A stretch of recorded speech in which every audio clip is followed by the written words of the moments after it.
Okay, basic connection ng laptop to a server located on the internet.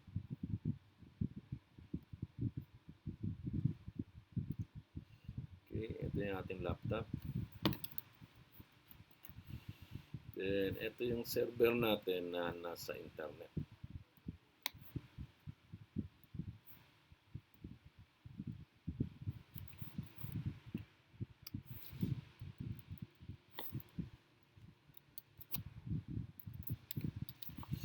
Okay, so this is a web server. Then, ito yung laptop natin.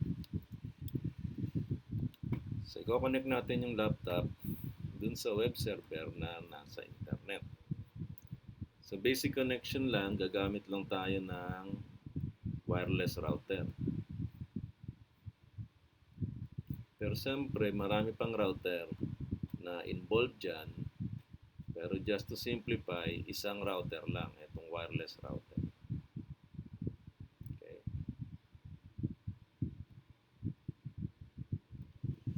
So this wireless router is WRT300N. Linksys ito. Linksys ang may gawa. Linksys is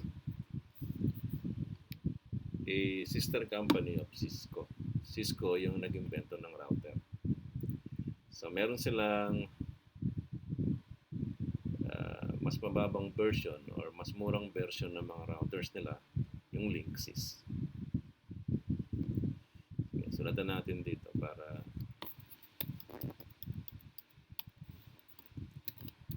so kung bibili kayo, much better kung Linksys. Okay? So, cabling. So, ito, laptop, i-connect natin dito. Okay, so physical connection itong Linksys. So, physical, ito yung itsura niya. Okay. So, meron siyang 5 RJ45 ports. Yung 4, pare-parehong kulay dilaw. Yung isa ay kulay asul. Yung 4, ito yung switch niya. Itong pare-parehong kulay dilaw na 4 na RJ45 ports, ito yung switch. Okay, yung switch nito ay Ethernet. Ibig sabihin ay hanggang 10 Mbps lang siya.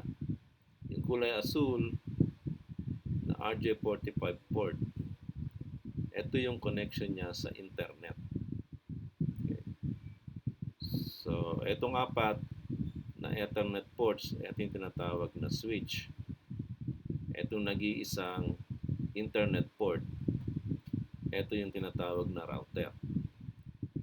So which means itong Linksys router na to, magkasama na yung switch sa router sa isang box. Okay. Then may antenna kasi pwede siyang makakonect dito sa device na to na hindi gumagamit ng kable. So wireless. Okay. Ano ba yung wireless dito? Yung router o yung switch? Ang wireless dito ay yung switch. Walang wireless na router. So switch ang wireless dito. Okay. Pero yun nga, misnomer nga, ang tawag sa kanya ay wireless router. Dahil nga, may kasama na tong router. Pero ang totoo niyan, pag nag-connect ka wirelessly, nagko-connect ka sa switch. Hindi ka nagko-connect dun sa router. May pagkakaiba yon sa IP address na makikita mo. So, dun sa IP address na makikita mo, pag nag-connect ka wirelessly, kasi itong device na to ay dalawa ang IP address nito. May IP address siya sa LAN at may IP address siya sa internet. So, dalawa. Pag nag-connect ka dyan wireless, ang makikita mong IP address ay yung IP address niya sa LAN. Hindi mo makikita yung IP address niya sa internet.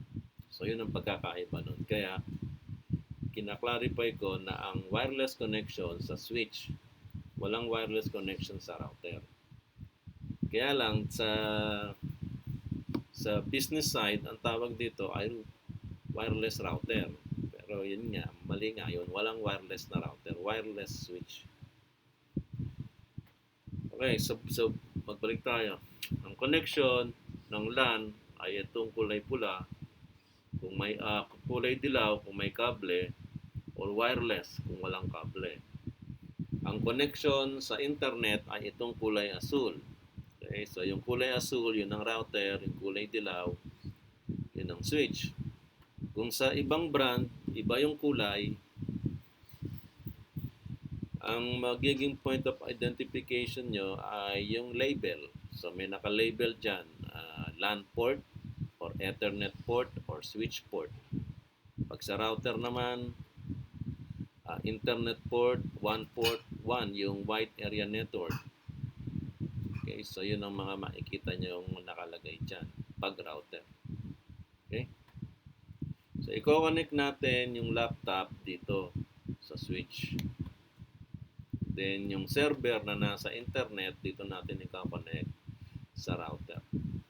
Okay, so laptop sa switch, magkaibang device, ang gagamitin kable ay straight through. Okay, so itong laptop, ang network interface card niya ay fast Ethernet. Ibig sabihin, pwede siyang mag-transfer ng data na 100 million bits per second. So pag sinabing fast Ethernet, 100 Mbps yan. Okay, so i-connect natin sa switch. So makikita nyo rito, may 4 na Ethernet ports. 1, 2, 3, 4. Ito yung switch. Meron siyang 4 na Ethernet ports. Pag sa switch, miski saan nyo i-connect yung kable dyan, pwede. Okay. So, i-connect natin sa Ethernet 1. Okay, may connection na siya. Dun sa side ng laptop, yung network interface card, magbi-blink yung kulay green na light emitting diode. It indicates na meron siyang connection.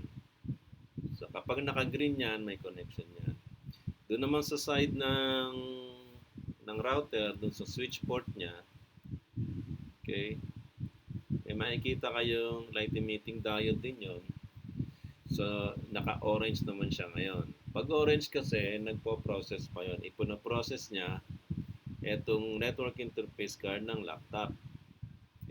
Tinitingnan niya yung naka-program doon na physical address. May naka-program kasi sa bawat isang network interface card na physical address. So kahit hindi mo lagyan niya ng IP address, meron na naka-program dyan na address. Ang tawag doon ay physical address, hardware address, or MAC address. Pare-pareho lang ang ibig sabihin nun. MAC address, physical address, hardware address. Ibig sabihin nun, merong address na nakalagay dito. Okay. Yung MAC address na yon in the form of hexadecimal. So yan, nakikita nyo dito. Doon sa right side, MAC address. Okay. So yun yung built-in na address na nakalagay doon sa network interface card. So pag i-connect mo siya doon sa switch, yung switch, titingnan niya yung MAC address nung nag-connect sa kanya. Okay? So again, ang mga terms na ginagamit dyan ng iba't ibang manufacturers ay MAC address or media access control, physical address, at hardware address. So iba't ibang manufacturer, iba-ibang tawag nila dyan. So dapat ay aware kayo doon. MAC, physical, hardware, ayun ang mga tawag nila. Yun na, i-connect natin tong server na nasa internet dito sa router, sa internet port ng router, dun, yung sa one port niya. Okay. Yung internet port ng router, which is the router port. So pag router port, computer din yon. So pag sinabing router, computer din yon kasi nung inimbento ng Cisco itong router, ang gamit nila ay laptop. So yung laptop, ipinrogram nila para mag-connect ng iba't ibang computers na nasa iba't ibang network. So yun ang main function ng router. Main function kasi marami pa siyang ibang function. Ang main reason kung bakit nagkaroon ng router, dahil mayroong iba't ibang computers na nasa iba't ibang network. Hindi sila magko-connect kasi magkakaiba yung network address nila. So, ang gagawin nitong router, ito yung magiging link ng iba't ibang computers na may iba't ibang network address. So, yun ang main function nito. Basically, ang router ay computer din, ang server ay computer din. So, magko-connect tayo ng parehong computer, ang gagamitin mong kable ay crossover. Okay? So, i-connect natin sa internet port ng router na to sa fast Ethernet port ng web server. Okay? Naging kulay green agad. Walang processing na nangyari kasi computer to computer nga eh. So, ang nakita lang nila ay yung internet connection nila, yung physical connection nila. Kaya nag-green agad. Okay? Now, para mag-communicate ito, kailangan lagyan natin ng IP address. So, mag-specify tayo. So, makikita nyo, pagka-router, magkaibang network pinagko-connect. So, in this example, ay dalawang networks lang. So, tatawagin natin itong isang net 1. Okay, itong isa ay net 2. So, network 1 at network 2. Okay? So, ang main reason niyan ay magkaiba kasi sila ng network address. Hindi gagana yung router kung magkapareho lang sila ng network address. Pag magkapareho lang ng network address ng laptop at server, switch lang ang gagamitin mo. Kasi magkapareho sila ng network address. Pag ang ginamit mo ay router, hindi sila magko-connect. Kasi ang sasabihin ng router ay nasa pareho lang silang network segment. Pareho lang kanilang network address. Eh, ba't gagamit ka pa ng router? So, switch na lang. So, dito ay dalawang network to kasi magkaiba sila ng network address. So, bibigyan natin ng network address bawat isa. Let us say ang network address ng net 1 ay 10.0.0.0. Okay, so let us say na ang network address ng net 2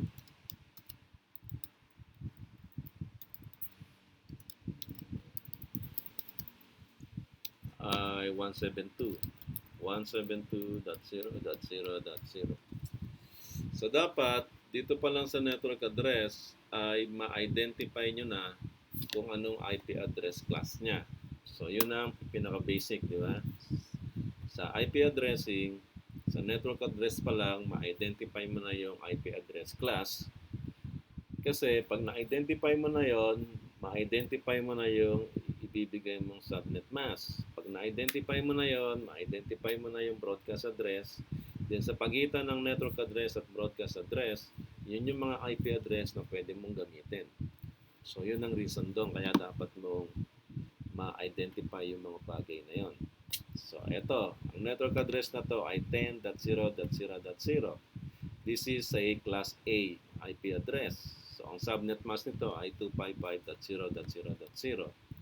Ito namang sa net 2, 172.0.0.0 ang network address niya. This is a class B IP address. So ang gagamitin mong subnet mask dito ay 255.255.0.0. Okay? Now, configure na natin sila.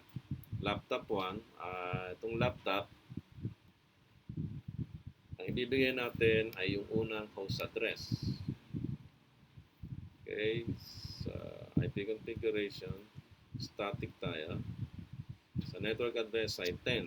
So, yung unang IP address, 10.0.0.1. Then, ang subnet mask niyan, class A. Okay. Default gateway. Okay, ang default gateway ay kung saan siya nakakonect. Itong laptop nakakonect dito sa WRT300N. Naka-LAN ito. Okay. Dahil ang connection nila ay Ethernet, yung net 1 ay LAN o local area network. Okay, then ito namang net 2, nakakonect yung server sa internet connection ng router. So, ang tawag dito ay 1 or wide area network. Okay. So, ito yung ating internet. Ito yung ating LAN. So, naka-LAN yan. Dahil naka-LAN yan, ang makikita niya dito ay yung IP address na ilalagay mo dito sa router IP address. Okay. So, anong ibibigay natin dito?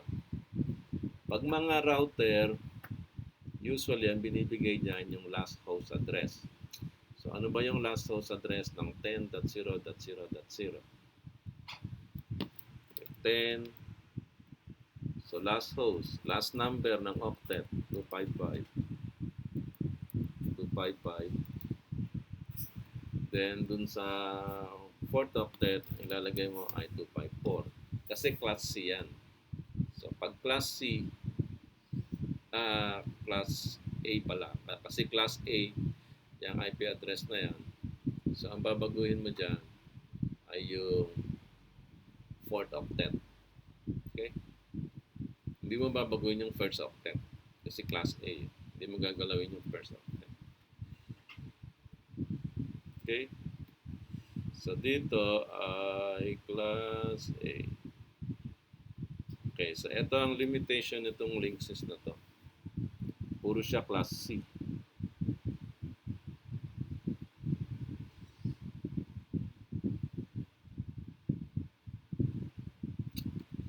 Okay? Puro class C. And mag-check tayo ng ibang router na merong class A. Okay, check ito.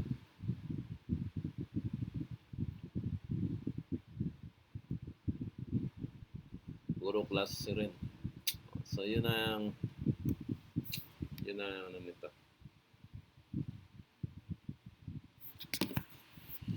Puro siya class C.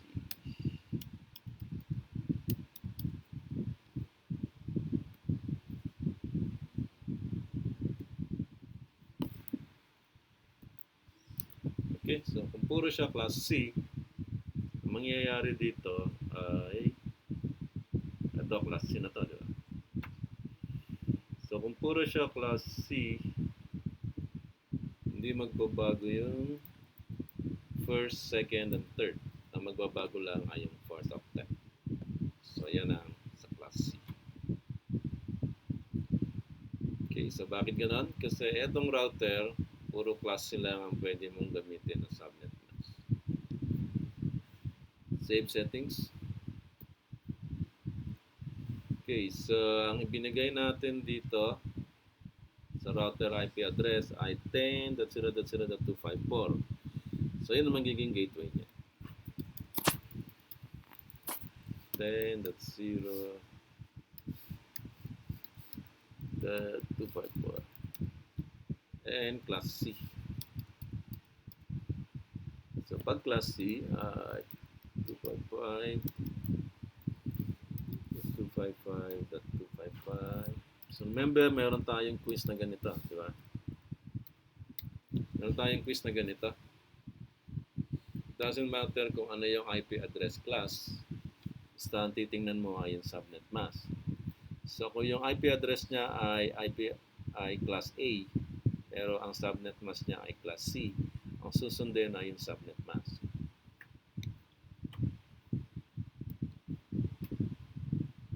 Okay, so ito yung gateway niya. Okay, same thing dito sa web server. Dibigay natin dito ay yung first host address. So first host address ng 172 na class. Okay, check natin dito. Pag sa internet connection ba, ay limited lang sa class C. Okay, static IP. Tingnan natin dito. Limited lang ba to sa class C? Hindi. Pwede nating baguhin yung subnet mask. So dito ay pwede nating sundin yung IP address class nito. So 172 is class B. So susundin natin yung class, IP address class. 172 class B. So yung first host address. Subnet mask, okay, class B. So kung class B yan, ang last host address, yun ang magiging default gateway, yung last host address. So ang last host address nito ay 172.0.255.254. Okay, so DNS server, wala pa yan. Punta na tayo dito sa router. Internet connection type static. Internet IP address. So yung last host ng network 2. Network 2, network address, last host, 172. .0.255.254. Okay. Subnet mask ng 172 class B is 255.255.0.0. Okay. Default gateway ay yung ibinigay natin dun sa server, which is first host ng 172. So 172.0.0.1. DNS, wala mo na. Okay. So save settings. Now, so to check. So i-check natin. Okay, ang ibinigay natin sa server ay 172.0.0.1. Binigay natin sa laptop ay 10.0.0.1. Okay? So let us see kung magko-connect, kung nakikita itong dalawa. Sa basic na connectivity test ay ping. So sa command prompt, gamit tayo ng ping. Ano ba yan? Ping ba yan? Okay, ping. Piping natin yung IP address ng server, which is 172.0.0.1. So kung may connection sila at nagko-communicate sila, dapat magre-reply yung 172.0.0.1.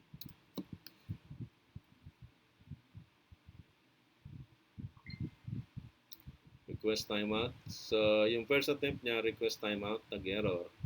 Kasi nagpo-process pa ito router. Yung Linksys router, nagpo-process pa. Then, meron kasi siyang time. Time to leave niya ay may specific number of milliseconds. So, kapag hindi pa nakagawa ng connection within that time, yung time to leave na tinatawag, mag-i-issue na siya ng error message. So, ang sabi niya dito ay request timeout. So, masyadong matagal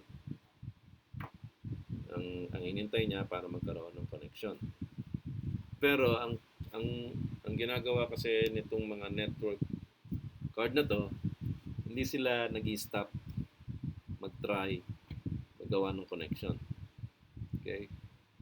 So, ito yung reason kung bakit kung minsan ay nagbabagal yung network connection mo or internet connection mo. Kasi may na-encounter siyang error, nagka-try uli siyang mag-connect. Okay. So kapag laging ganun ang nangyayari, kapag lagi siyang nagka-try mag-connect, siyempre ikaw, ang magiging epekto nun sa'yo ay mabagal yung connection. Nangyayari yon kasi may na-encounter siyang error.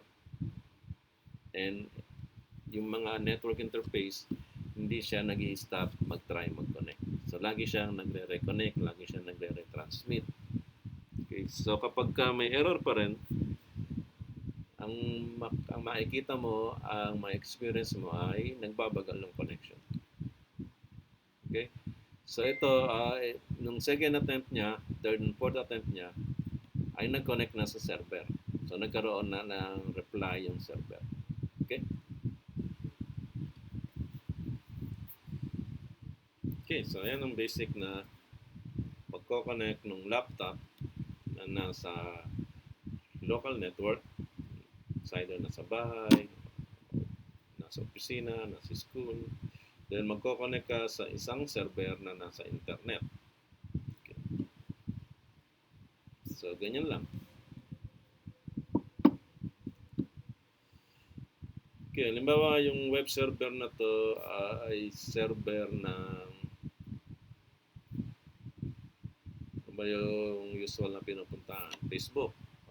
Let us say ito ay server ng Facebook. Okay, so lagay natin. Facebook server. Okay? So kung Facebook server to, dapat pag nagpunta rito, may makikitang logo ng Facebook. sa kahit wala mo ng logo ng Facebook, uh, kahit yung munang welcome to Facebook lang. Okay. So pagka web, pag World Wide Web, ang ginagamit na protocol doon ay HTTP. So ang talagang pangalan niya ay HTTP server, hindi web server. So HTTP server, ito yung mga server wherein doon nakalagay yung mga website. Okay. So may dalawang HTTP, yung HTTP at HTTPS. Okay, ang pagkakaiba nito, yung HTTPS, yung sabihin ng S ay secure. So ano pagkakaiba ng HTTP at saka HTTPS na secure? Okay, pagkakaiba lang niya, yung HTTPS may login. So pag nag-connect ka sa isang website na HTTPS, magpo-provide ka ng login name at password.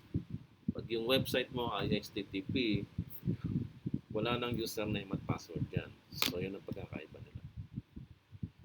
Okay, so dito ay gagawa tayo ng website na HTTP at HTTPS. Okay, so saan nila nilalagay yon? Dito sa index.html. So yung web page na ang pangalan ay index, yun ang unang hahanapin. So kapag ka mag-open ka ng isang website, ang gagawin ng server ay hahanapin niya yung web page na ang pangalan ay index. Pag wala siyang nakitang web page na ang pangalan ay index, hindi mag-open yung website na yun. So kung gusto mong wasakin yung isang website, itong hanapin mo, yung index file. I-delete mo yung index file, hindi na bubukas yung website na yan. Okay, so i-edit natin. Lagay natin dito, instead na welcome to Cisco Packet Tracer, ang ilagay natin ay welcome to Facebook.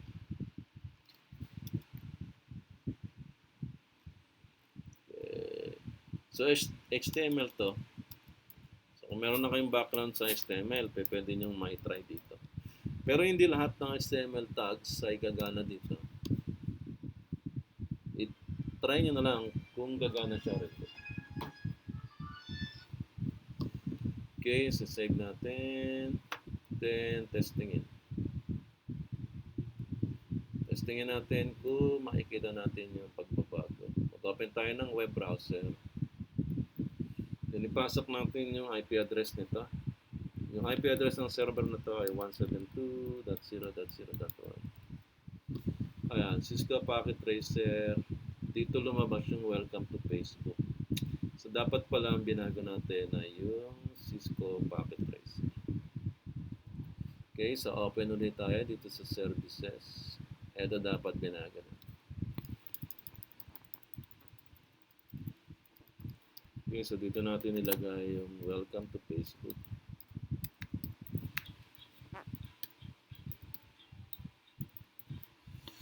Then, alisin natin dito. Itira na lang natin dito is mind wide open. Okay, save. Yes, then try ulit natin. Go. Ayan. So, nagbago na. Welcome to Facebook, mind wide open. Okay, so try ulit natin yung iba pang HTML tags. Gagana ba dito yung HTML tag na marquee? So, try lang natin kung gagana. Mark. Then, close natin yung marquee dito. So, sa HTML, gano'n na. Yung last na ginamit mong tag, ay yun ang una mong i-close. Kasi pagka masyado ng maraming tags yung ginamit mo dyan, magkakalituhan na. Hindi mo na alam kung na-close mo na yung tag na yun o hindi. So, to avoid confusion, ay ganyan ang ginagawa dyan. Yung huli mong in-open, yun ang una mong i-close. So, parang first in, first out. Yung una mong pinasok, yung una mong ilalabas. So, gumana yung marquee. Welcome to Facebook. So, try natin kung gagana yung ibang attributes ng marquee. yung magpapabalik-balik lang siya. So, marquee behavior equals alternate. So, pag alternate, ano nga, magpapabalik-balik lang. So, let's see kung gagana siya.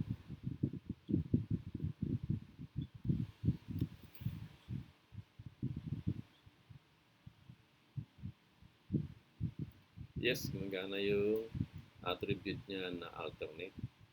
So, pabalik-balik lang yung marking niya. So, let's try naman pag galing dito sa laptop. So, pag galing sa laptop, mag-open tayo ng web browser. Then, i-type natin yung IP address ng Facebook. 0.0.1. So, yun. So, nagko-connect na siya. So, kung gusto nyo namang malaman kung ano talaga yung IP address ng Facebook, mag-open ka ng terminal dun sa PC mo. Sa Windows, ang tawag sa terminal ay command prompt. So, mag-open ka ng command prompt, then i-ping mo yung Facebook. Ping facebook.com. So, mag-reply siya. Then, kasama ng reply niya ay yung IP address niya, 157.240.1035. So, kung gusto mong i-verify, mag-open ka ng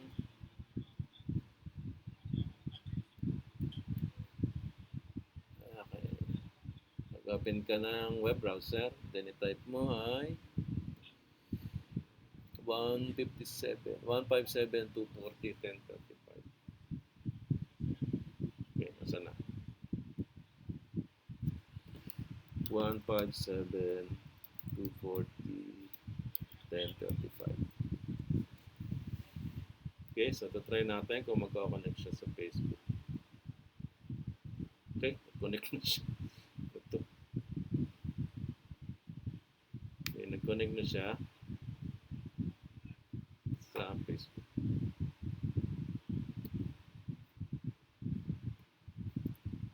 Okay. So, yun. Ang basic na pagko-configure para magkaroon ng connection yung laptop dun sa ating server.